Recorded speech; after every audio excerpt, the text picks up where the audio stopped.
Hello friends, income tax के cases की series में आज जो केस हम डिस्कस करेंगे वो फॉर्म 10B की लेट फाइलिंग को लेकर के है।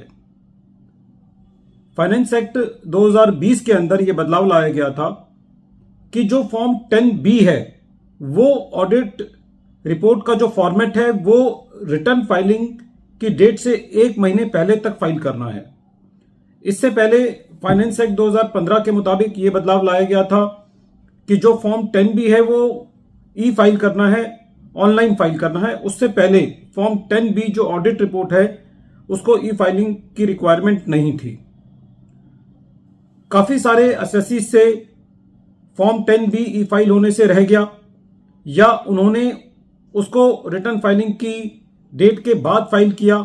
ऐसे केसेस के अंदर सीपीसी ने सबको सेक्शन 11 की एग्जम्पशन को डिनाई कर दिया, जिसकी वजह से बहुत सारी डिमांड आज की डेट में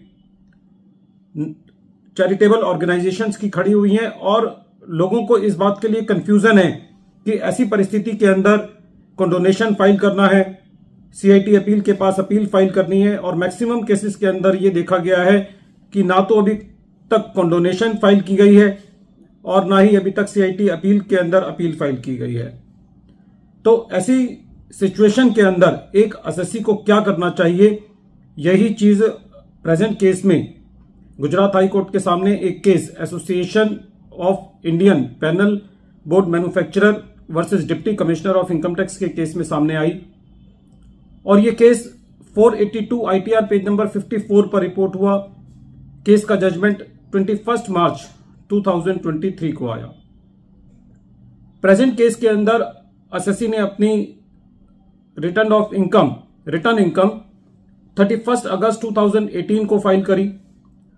फॉर्म 10B 15 मार्च 2019 को फाइल किया, जो कि ऑब्वियसली जिस डेट पर फाइल होना चाहिए था उससे लेट फाइल हुआ।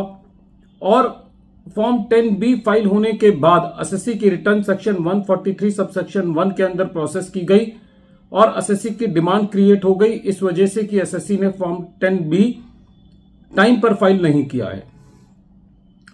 जब ये मैटर गुजरात हाई कोर्ट के सामने था तो गुजरात हाई कोर्ट का ये कहना था कि इसमें कोई दोराय नहीं है कि फॉर्म 10B फाइल करना मैंडेटरी है यदि एसएससी सेक्शन 11 की एग्जम्पशन लेना चाहता है। लेकिन फॉर्म 10B को फाइल करने का तरीका या स्टेज एक प्रोसीजरल रिक्वायरमेंट है। यदि वो रिक्वायरमेंट एसएससी की असेसमेंट से पहले कंप्लीट हो जाती है तो ऐसे केस में ये माना जाना चाहिए कि एसएससी को सेक्शन 11 की एग्जम्पशन मिलनी चाहिए और फॉर्म 10B की जो लेट फाइलिंग है उसको कंडोन किया जाना चाहिए।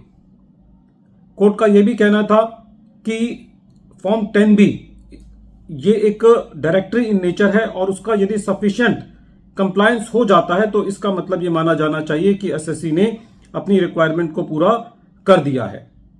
जो फॉर्म 10B को लेकर के लॉ है वो ये है कि यदि असेसिंग ऑफिसर के पास असेसमेंट करते वक्त फॉर्म 10B है तो इसका मतलब यह है कि एसएससी को सेक्शन 11 की एग्जम्पशन मिलनी चाहिए।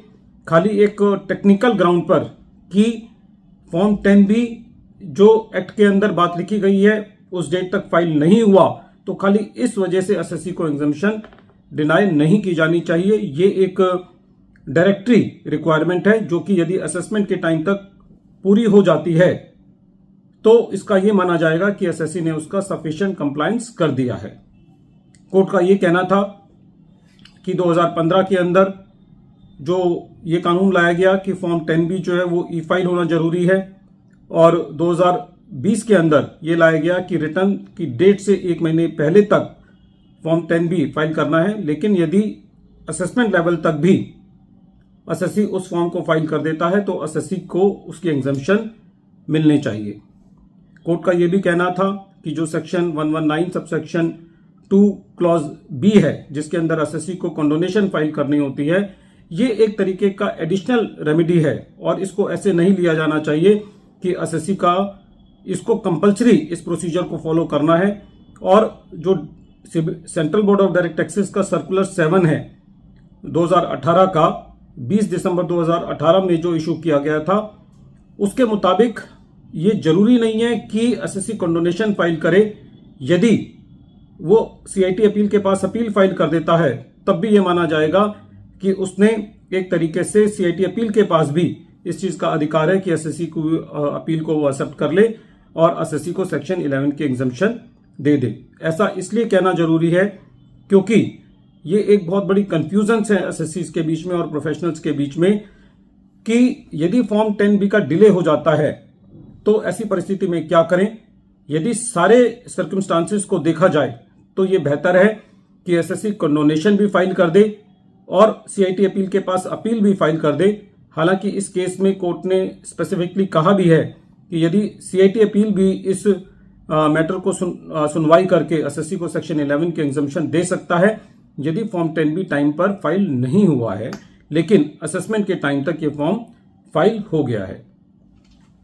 वीडियो के अंत में एक बार फिर मैं केस का नाम रिपीट कर रहा हूं। केस का नाम है association of Indian panel board manufacturer versus deputy commissioner of income tax, और ये केस 482 ITR पेज नंबर 54 पर रिपोर्ट हुआ। Matter honourable Gujarat high court ने 21 मार्च 2023 को डिसाइड किया। Thank you friends.